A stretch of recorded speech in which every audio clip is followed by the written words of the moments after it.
E vou colocar o Júlio, porque o Júlio ele vai dar uma sugestão para quem não viu, que é muito interessante. Júlio, comente para nós, né? Esse. E não é best-seller, é uma pena, né? Não é Mas. best-seller e não é uma pauta leve, como você falou. De fato, não é uma pauta leve. Nem a minha, nem a do Marcelo, né? Não é exatamente. Eu vou falar desse livro. O livro se chama Como Eles Agiam, os subterrâneos da ditadura militar, né? Bom, como eles agiam é o resultado da pesquisa do professor Carlos Fico, né? Que nós falamos no assunto anterior, que foi aquele pesquisador que conseguiu Os áudios, né? o acesso aos áudios do Superior Tribunal Militar no período da ditadura, né?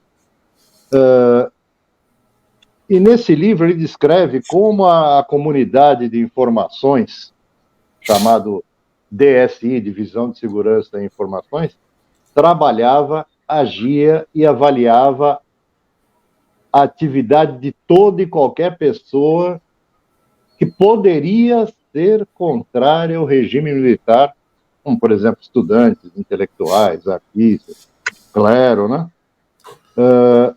O Carlos Fico revela nesse relato que o DSI possuía informações sobre todo e qualquer tipo de questão que poderia preocupar ou incomodar a ditadura, né?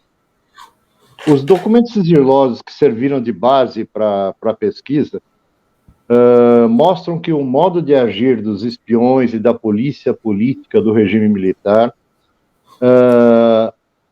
e as técnicas usadas para incriminar os inimigos da ditadura e como se formaram os principais sistemas repressivos daquele período, né?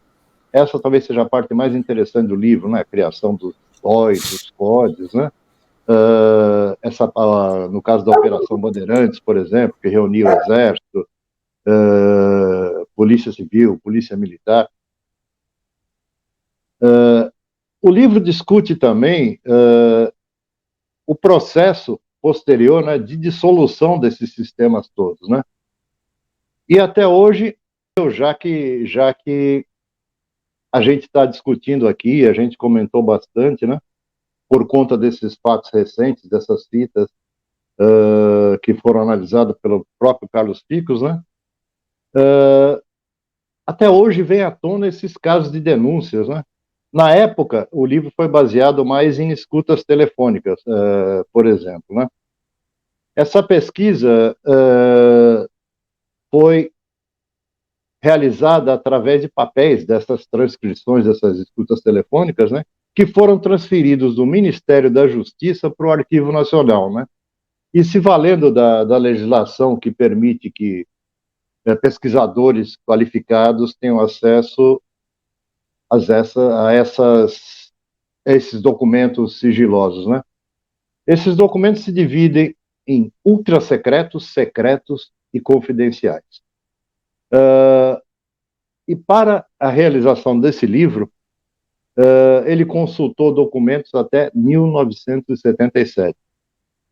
É interessante também notar que a mesma lei que permitiu essa pesquisa, né, ela resguarda por 100 anos a identidade, a honra e a privacidade das pessoas envolvidas, impedindo que no livro sejam mencionados nomes.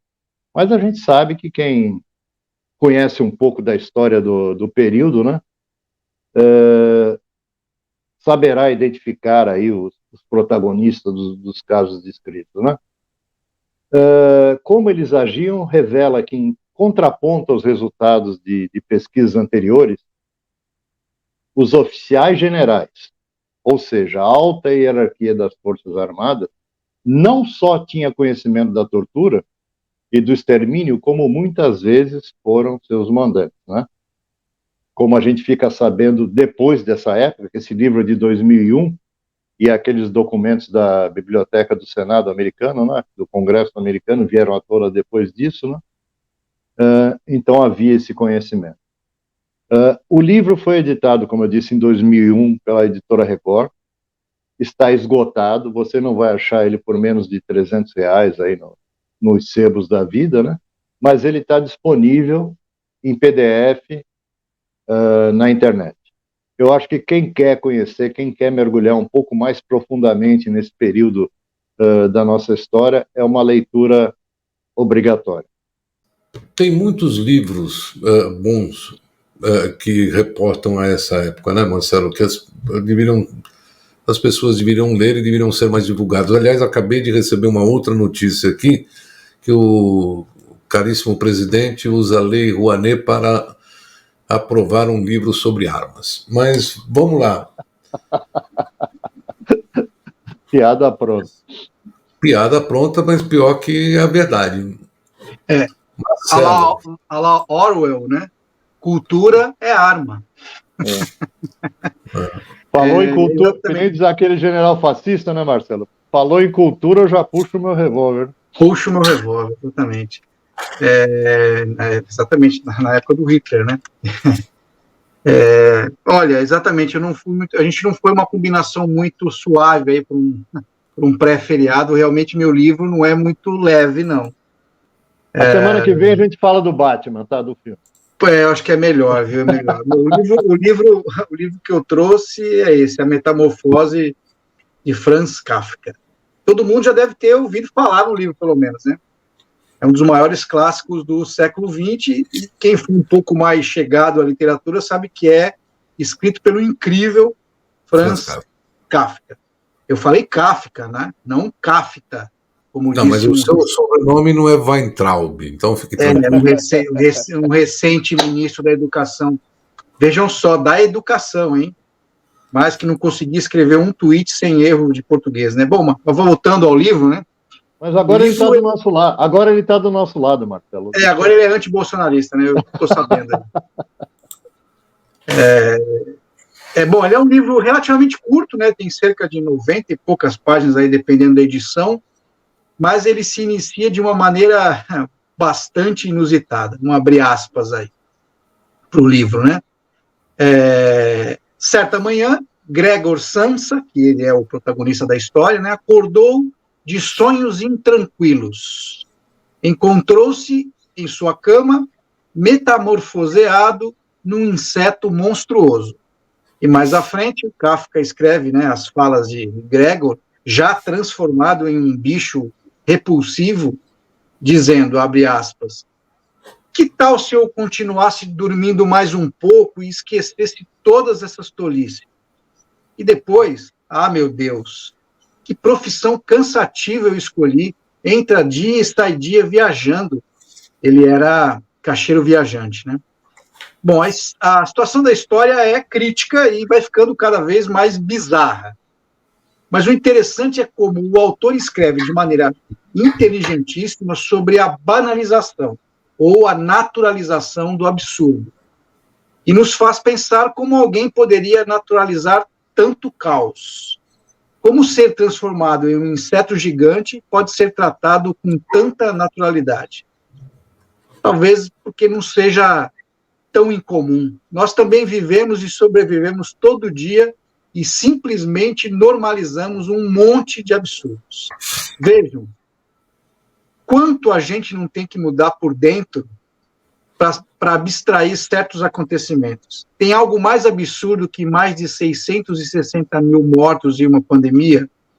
Ou a autoridade máxima de uma nação democrática saudar ditaduras e torturadores?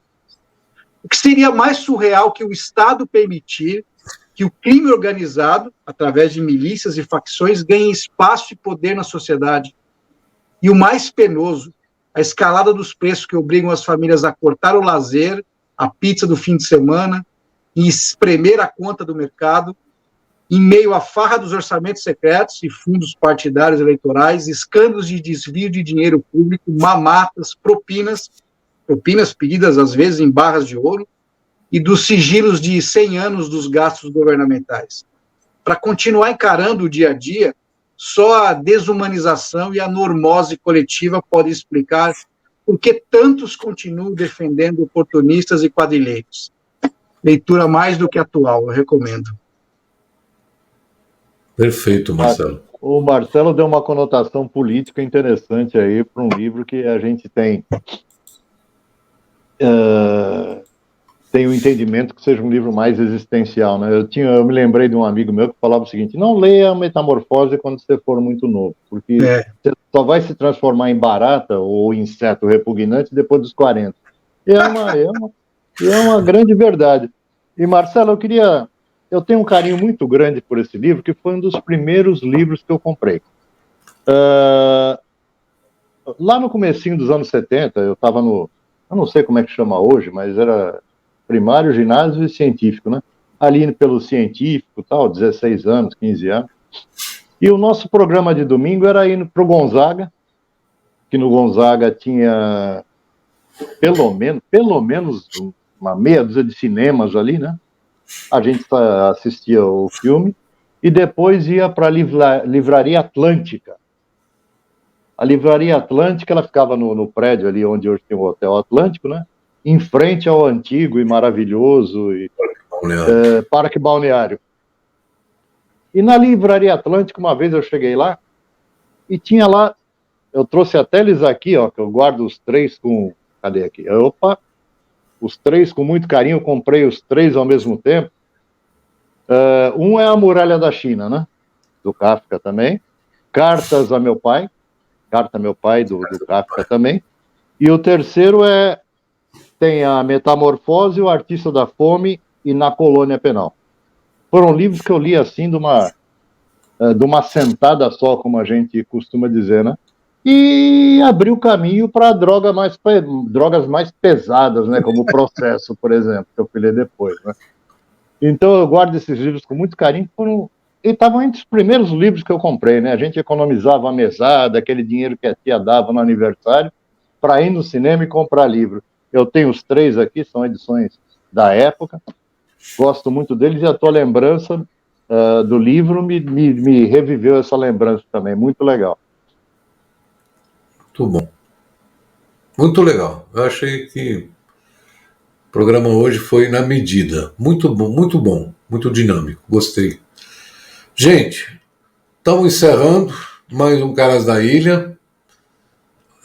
Bom carnaval para todos, para vocês, todos que nos assistem. Não estou brincando, não estamos em fevereiro. Não estou chapado por causa do óculos escuro, tenho certeza disso. Tá? Vamos todos focar o feriado do carnaval, é isso? Eu estou me lembrando agora dos anos 70 aqui, esse óculos a gente chamava de tira-lombra. Lembra disso? Mas você me lembrou do negócio dos cinemas ali do Gonzaga? Tinha, eu não vou lembrar o nome, rapaz. A minha avó morava ali atrás, na Rua da Paz, né? E num desses cinemas ali da praia, ali da Alexandre de Gusmão, né? Não. Bartolomeu de Gusmão. Bartolomeu de Gusmão. Ali acho que é Presidente Ali é Presidente Wilson. Tinha um cinema onde eu assisti Easy Rider, Sem Destino. Olha, faz tempo, gente. Faz muito tempo. Digamos assim, meio século. Boa dica cultural, sempre atual. Pô, é o primeiro filme de importância do Peter Fonda. do Jack Nicholson. Primeiro filme do Jack Nicholson. Ele faz o advogado que acompanhou. Ele faz o Garupa, né? E os caipiras do meio norte continuam lá, firmes e fortes até hoje. Até hoje. Bom, gente, bom feriado, bom carnaval, muito obrigado a todos. E a quarta-feira que vem a gente está de volta e aguardem aí, nós vamos ter os cortes do nosso programa. Marcelo, boa noite. Júlio, obrigado. Boa noite. Bom feriado a todos. E continuamos aí batalhando por um Brasil melhor.